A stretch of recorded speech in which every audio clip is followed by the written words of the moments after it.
Good morning, Vaqueros. Today is Monday, October 28th, and it's currently 88 degrees outside. We're coming to you from our Edinburgh studio. I'm Jan Trejo, And I'm Mariana Galladro. and this is Vaquero News.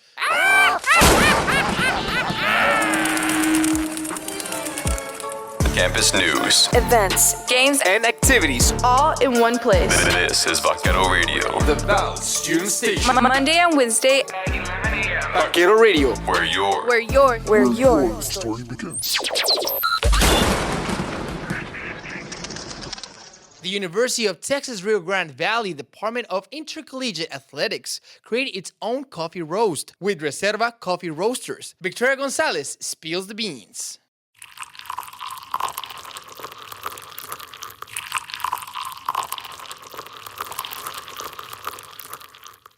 On October 18th, the UTRGV Athletics Department announced the launching of Vaquero's Roast in partnership with Reserva Coffee Roasters, making this product the university's fourth consumable item. About 6 months ago, Seth Jones, Chief of Staff and Associate Athletic Director for Revenue Generation, said Michelle Quiroz, co-founder of Reserva Coffee Roasters, worked closely with Roberto Cantu, Executive Director of Business Auxiliary Services, to help connect her with the Athletics Department, in which they started the taste testing and design process. Reserva Coffee Roasters described Vaquero's roast flavor as dark chocolate caramel and nutmeg. It is an organic 12-ounce product sourced from Chiapas, Mexico, and available as whole bean or ground for the discount price of $14.95. Jones said 12% of sales come back to the university as a royalty. He explained the goal of the year-long partnership.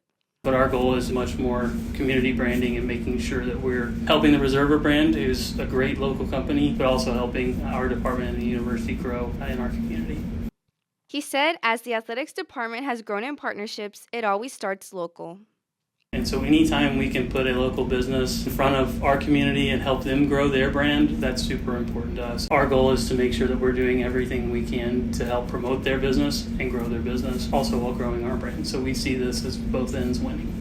Maria Jose Gonzalez, a Reserva Coffee Roasters employee, believes that when Vaquero's Roast can be purchased in-store, the store's customers will increase. I think more people are going to be curious about what we're offering, especially athletes, especially with all the other reservists that we have. I think the publicity will come more. I think it will do good, honestly. Especially if we keep doing more advertising for it, people are going to be attracted in. In a UTRGV news release, Quiroz said she is, quote, excited for the upcoming launch and hope that everyone can start their mornings with a cup of Vaquero's Roast coffee, celebrating our community's passion for quality coffee together, end quote. Pre-orders for Vaquero's Roast can be made at reservacoffee.com. There is no additional cost for shipping, and the product is expected to ship by November 15th. Vaquero's Roast is expected to hit the shelves in early November in all Reserva Coffee Roasters, which are located at 3400 West Expressway 83, 5401 North 10th Street, and 4217 North McCole Road in McAllen. The item will also be made available at the UTRGV School of Medicine in the Team-Based Learning Center building on the Edinburgh campus. This is Victoria Gonzalez for Vaquero Radio. Ballet Nepantla performed on October 21st at the Performing Arts Complex. Here's Celeste Cruz with the story.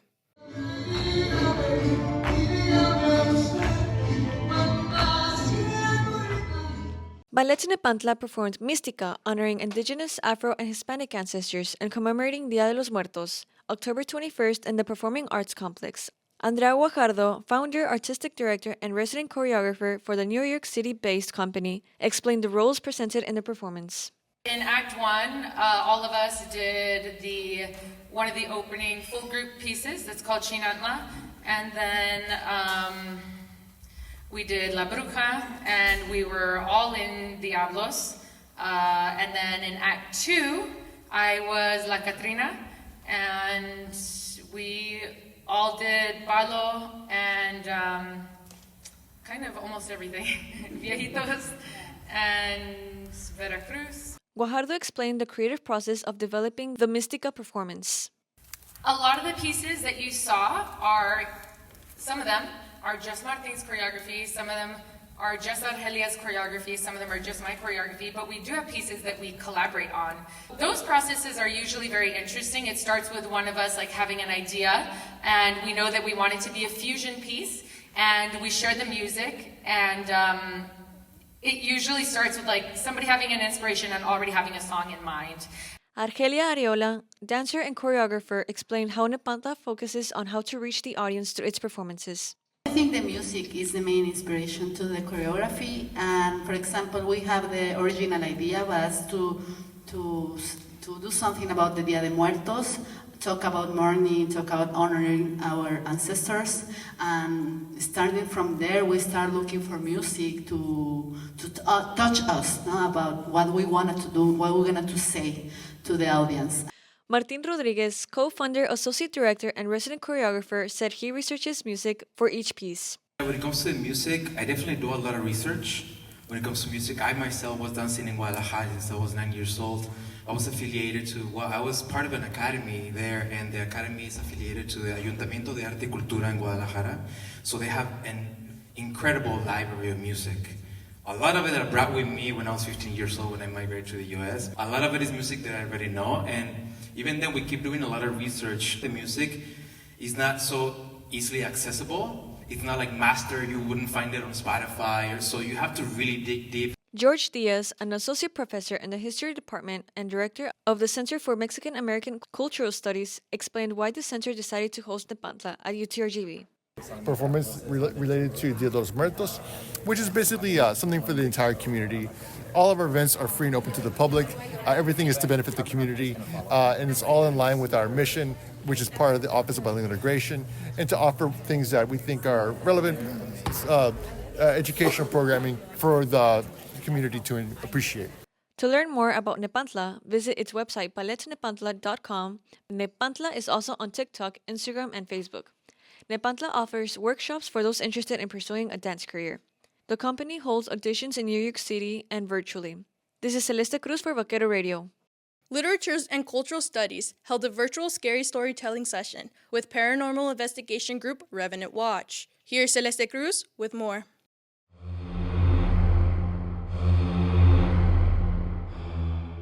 Alicia Puentes, a member of the paranormal investigation group Remnant Watch, discussed scary locations in the Rio Grande Valley during a science fiction and fantasy group virtual presentation, Wednesday. Puentes, administrative coordinator for the University Library and co-founder of Remnant Watch, provided details about the places and things the group investigates. We've done a lot of the more well-known locations in the valley. We've done the Board House, we've done the San Juan Hotel, the Mercedes Fire Station, but we also focus a lot on home investigations. We do those so that people can feel safe in their homes and feel like they own their own space. They don't have to worry about things that are going on in their house. Puentes said there are people who want to keep the investigations anonymous, and the group respects that decision. On the other hand, there are people who give Remnant Watch permission to upload their findings on social media. Puentes said before any investigations, the group researches the location. When we decide that we want to investigate or that we think we want to investigate, what we try to do is we always try to get permission from whoever the current owner is. So we have to do research. We have to find out who that is. Then we often have to sign waivers to even be in these locations, because that way the owners are safe from, if anything were to happen, it's on us, right? We're the ones that are there. Puentes said Revenant Watch notifies law enforcement about these investigations, especially when it's a building that is shut down or abandoned, such as the San Juan Hotel. She said the old firehouse in Mercedes has the most paranormal activity. Is the old firehouse that's in Mercedes, which was a fire station, and then before that, I forget what year it was, but it served as like the city jail as well. So the jail cells are still in there. So they don't actually use it as a fire hall anymore. She said the group recorded electric voice phenomenon there. We got some really good EVPs in there, which EVP stands for electric voice phenomenon. So that's when you use like a digital recorder. We got some really good samples of those. We had some shadows that happened there. She said the group uses old and new technology to collect evidence in its investigations. So old tech would be things such as just putting a ball. Like if there's kids' spirits that are supposed to be at locations, we'll put like a bounce ball out, or we'll put like a little doll or something like that. And then we'll put a camera, on it so that it'll record if it moves or things like that. So we'll use like trigger objects like that. We'll also use, we have this, it's kind of like a box that has sand in it. And so we put that down and we tell the kids, like, if If they're here, if you want to say anything, you can draw in the sand and stuff like that. That's a little bit newer. We haven't used that as much. She said they use dowsing rods and tarot cards, which are old tech. The new tech are the electromagnetic field detectors, the K2 device that measures the electromagnetic energy in the air, and walkie-talkies to communicate with the group. To learn more about Remnant Watch, visit Facebook, Instagram, TikTok, and YouTube. The Literatures and Cultural Studies Department hosted the virtual event. This is Celeste Cruz for Vaquero Radio. And McClain goes up and throws down a monster dunk. That fires up the UTRGV Fieldhouse. Now time for Vaquero Sports. The UTRGV women's swimming and diving team is making a historic splash as it gets ready for upcoming meets. Leonardo Guajardo has the details. As the first program of its kind in university history, the Vaqueros are gearing up to make their mark in the water as they prepare for their inaugural season. The Vaqueros made their debut on October 12th at the City of FAR PSJA Natatorium, finishing with a score of 193-94 in favor of the University of Incarnate Word. The team is now back in the water and focused on preparing for upcoming meets. Head coach Betsy Graham expressed her excitement and dedication to establishing the standard for the program's future. I look forward to the standard that they set because I think that they have to also have a part in this as well. They're what the culture should be for this program. So I'm most excited just to see the growth, within the next couple of years. She also explained the structure of team practice and emphasized the importance of setting goals. We do stuff in practice to teach them how to swim those. We set goal paces and they know some goals that they want, and then I give them the splits they need to hit. So if they're hitting them in practice, they know they can hit them in a meet, and so that kind of builds their confidence. Diving coach Jennifer Mangum discussed the mentality and drive divers must maintain. Diving is a very mental sport, so some kids will embrace the challenge and others will be a little nervous about it. But just talking them through when they're learning something new so that they feel more comfortable and they know that they're ready to get up and take the challenge. She also shared her excitement about what the program means for the region and its impact on young athletes. I think it's really exciting, and I think it's something really exciting for this area. Hopefully it gives the kids that swim and dive down here something to look up to and something to want to train harder to try to be a part of. Freshman butterfly swimmer Ida Rudelius of Young Sherping, Sweden, shared her struggles in balancing school with athletics. We swim a lot. A lot of us have tough majors like nursing and like engineering. I feel like we can really show people that, swimming is tough, but we also are pretty tough as people as well. Sophomore distance freestyle swimmer Chloe Siegrist of Humble said she is excited about being part of the team.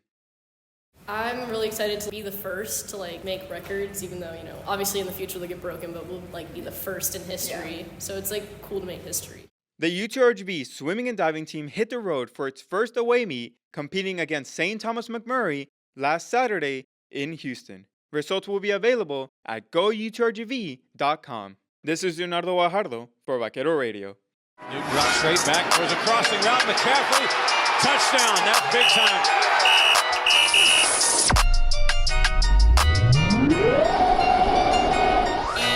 Good morning, Vaqueros. Here's the sports schedule for this week. The women's volleyball team will be playing against Texas A&M Corpus Christi at 6:30 p.m. Thursday in Corpus Christi, Texas. The men's soccer team will also be hitting the road on Thursday against Seattle University at 9 p.m. in Seattle, Washington. Don't forget to bring your student ID to all UTRGV games and support our student athletes by showing up. This is Leonardo Guajardo for Vaquero Radio. And now for this week's events calendar. Hey Vaqueros, let's check out all the fun events happening this week. Starting on Wednesday, the Rec and the Campus Activities Board are teaming up to host a spectacular movie screening of Beetlejuice from 8:30 p.m. to 11 p.m. at University Recreation Center in Edinburgh. Continuing the spooky vibes, the Center for Student Involvement will host the Fright Fair on Thursday from 12 p.m. to 2 p.m. at University Center 205 in Edinburgh and in Brownsville at the Student Union La Sala. Students can participate in mystery challenges, costume contests, and pumpkin painting, an event you won't want to miss. Remember, early voting on campus ends on November 1st, so make sure to vote. That's the event calendar for this week, Vaqueros. Don't forget to bring your student ID to all UTRGV events. This is Alejandro Lopez for Vaquero Radio.